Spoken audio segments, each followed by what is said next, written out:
Naku po, Jinky Luestro, ibinagsak ng kapwa kongresista. Ito kasi yung iba mga kongresista ba, mahilig talaga magpa-interview sa media, lalo na kay Karen Davila. Alam niyo namang gigisahin kayo ni Karen Davila. Kasi Karen Davila, para itong lawyer eh. Marami ang pumalakpak kay Karen Davila dahil kay Karen Davila nalaman natin ang mga di umano'y tumbok, sikreto, strategiya ng mga kongresista, lalo na itong mga member ng Justice Committee ni Jinky Luistro. Sabi ng iba, pinagtanggol ba ni Karen Davila si VP Sara? Nako, ang ilang kakamping, parang nagalit na kay Karen Davila. Karen Davila, kakamping ka. Pero bakit ganyan ang pag-question mo sa mga kongresista? Karen Davila is just doing her job. Oo nga, kakamping si Karen Davila or hindi naman sinabi na Karen Davila kakamping siya, pero Karen Davila just wanted to know kung ano yung isasagot ng mga kongresista sa kanyang mga tanong. Karen Davila is just throwing questions. Depende na sa kongresista kung sasagutin niya ito or hindi, or i-explain niya kung saan siya ang magbibigay ng mga kasagutan na depende na sa tao on how they able to interpret it. Pero ang kakamping, galit na galit. Galit kayo kasi binuksan ni Karen Davila ang katotohanan, ang libro ng katotohanan na pilit nyo isinisara at ayaw yung pakinggan. Ngayon, ang tinatawag yung kakamping pa ang nagbukas ng maraming butas sa ginagawa nilang impeachment case laban kay VP Sara. O ito kabibig ha, manood tayo sa mga explanation at mga interview ni Karen Davila, una kay Jinky Luistro, mga kabibig. O, let's watch this video ha. Ito na. And no way that we will be deviating from the rules because we are really admittedly being very cautious after what happened in the first impeachment. I think the justice members are all very careful to make sure that we follow strictly what are provided in the rules. Ang sabi ko before, dun sa one of our hearings to Paulo Marcoleta, everything that I am saying is in accordance in the rules. Well, at least in as far as what is happening in the justice proceeding is concerned, no? So yun kabibig ha. Yun. Sabi ni Jinky Luistro na, we're following rules. Ay, galing ni Jinky. Jinky. Ang galing mo talaga, Ate Jink. Diba? Pero, ito ha, ito pa yung mga ibang interview ni Karen Davila na, ako, parang supal-pal talaga sila. At masasabi mo talaga, uy, ang mga tinatago nyo, bulgara na. I mean, isn't that, don't get me wrong, unfair to, number one, the accused, the impeachable official, to the Filipino people? You are technically spending money of the Filipino people. And let's face it, the time. You know, the Filipino people want this done because there is an oil crisis. You know, ang daming ibang problema. So kaya ang tanong is, you know, at the end of the day, it's focus. The nation, you're taking away focus from real problems. If this probable cause hearing goes until the end of the year, and then hypothetically she gets her impeachment trial already by next year, which is the filing for presidential candidates, right? Definitely, Karen, it will not take 1 year. Why? Because there are only, when summarized, there are in fact 3 offenses only, no? It's Ganda ng it's brilliante, madam, sa kamay. Confidential fund, the issue of corruption, and then the threat, and then what's the last one? The unexplained wealth. If you summarize. I mean, isn't that, don't get me wrong, unfair to, number one, the accused, the impeachable official, to the Filipino people? You are technically spending money of the Filipino. Correct. Technically, you are spending money talaga. Opo, tama ka, Karen Davila. So ngayon, ang mga kakamping, galit kay Karen Davila. Bakit na ganitong klase ang tanong ni Karen Davila? Karen Davila is just being realistic and being practical. Diba? Ito naman yun na. Totoo naman yun na. Diba? O ito pa. Isa pa itong kongresista na nilaglag si Jinky Luistro. I don't know. Sa akin, nilaglag niya si Jinky Luistro. Ito. Kay CJ Corona kasi, merong mga properties na nakapangalan sa kanya na hindi nalagay sa SALN.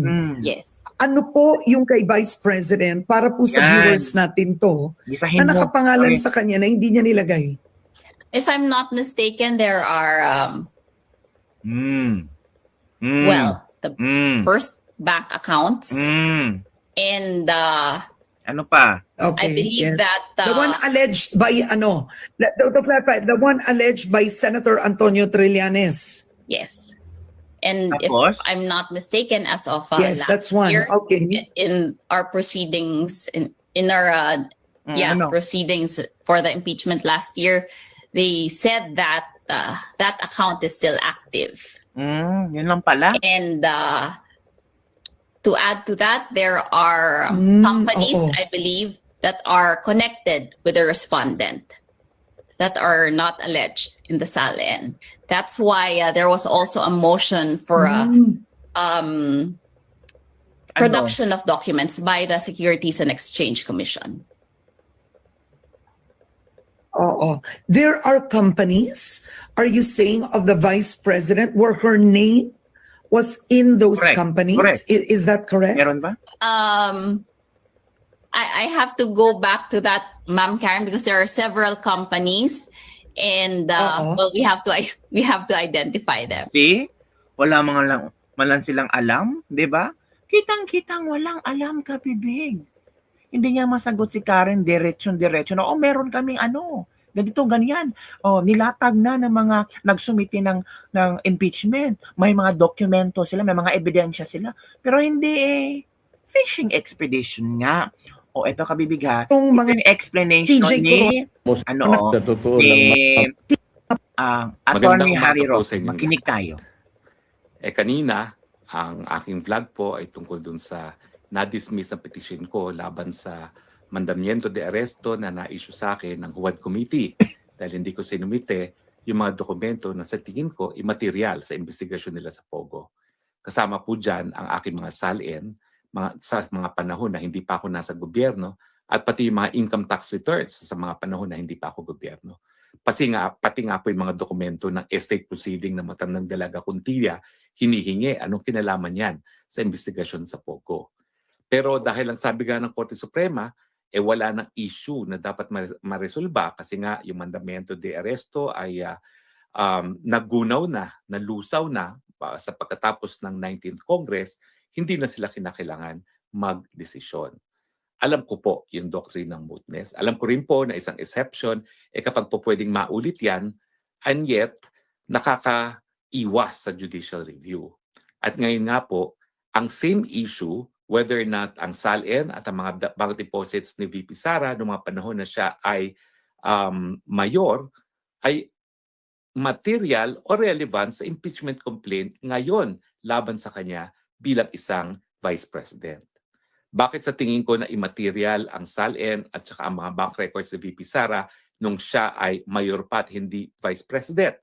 Kasi po ang impeachment ay isang constitutional means para matanggal ang isang impeachable officer gaya ng Vice President dahil sa napakamatitinding pagkakasala na ginawa nila habang sila ay nasa posisyon na impeachable. So dapat ang basihan para matanggal siya bilang Vice President ay mga gawain nung siya ay Vice President.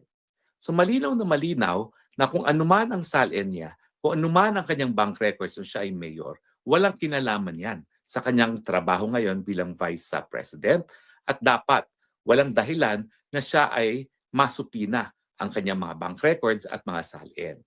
Sabi nga ng mga abogado niya at ako naman ay sinususugan ko ito dahil wala silang kaso laban kay VP Sara, nagsusupina sila ng mga records dahil sila ay nag-fishing expedition. Ganyan din po ginawa nila sa akin. Dahil wala naman silang mapakitang pagkasala ko na may kinalaman sa Pogo, naghahanap sila ng butas at ang sinasabi nila, meron daw akong unexplained wealth. Sa totoo lang po, wala akong tinatago. Pero bilang isang Kristiyanong sinasabi po ng mga lolo-lola ko who provided very well for us, ay seek ye first the kingdom of God and everything else shall be added unto you. Hindi po sa amin binigyan ng importansya yung mga pag-aari sa mundong ito. Pero lahat po ng aking bank accounts, narariyan na po yan ako po ay nasa UP College of Law pa ng panahon ng 1988 dahil doon po talaga nagkaroon ako ng regalo galing sa aking mga ninuno. No? At yan namang regalo pong yan ay dahil kami po ay lumaki sa piling ng aking mga lolo't lola. So nandun pa po yun, nandun na po yung mga konting regalong yan, panahon pa na ako'y law student. No? At ako naman po ay nag-graduate ng 1990 at nung ako po ay nagtrabaho bilang isang working student sa Kongreso, nasa SALN ko na yan. 1988, 1989, 1990 pa. Hindi ko po kasalanan na sinira na pala ng Kamara de Representante yung mga SALN namin noong mga panahon na yon, pero meron naman po akong Xerox copy ng mga SALN as filed nung ako po estudyante pa. Ang punto ko po, dahil ang Korte Suprema ay hindi nagkaroon ng ruling kung yung mga immaterial na dokumento ay dapat pang masupina. Dahil kapag hindi ka sumunod sa supina, pwede kang i-cite in contempt ng Kongreso. Dahil hindi sila nagdesisyon na ang mga immaterial na mga dokumento ay hindi sakop ng congressional investigation, nauulit po ang kanilang pagkakamali. At ngayon po, itong pagsupina nila na bank records at tax filings ni VP Sara nung panahon na siya ay Vice Mayor pa lang, sa tingin ko ay immaterial, irrelevant, at kapag hindi sumunod si VP Sara, isa-cite siya in contempt. Mantakin niyo yun, isang impeachable officer na sa batas ay hindi po pwedeng matanggal sa katungkulan habang hindi siya naaalis sa katungkulan sa pamamagitan ng impeachment, mapakukulong ng Kongreso. Hindi ko naman po sinasabi na talagang gagawin niya ng Kongreso dahil ang kapal naman nila kung ang Vice President na binoto ng 32 million ay ikukulong nila na parang kriminal.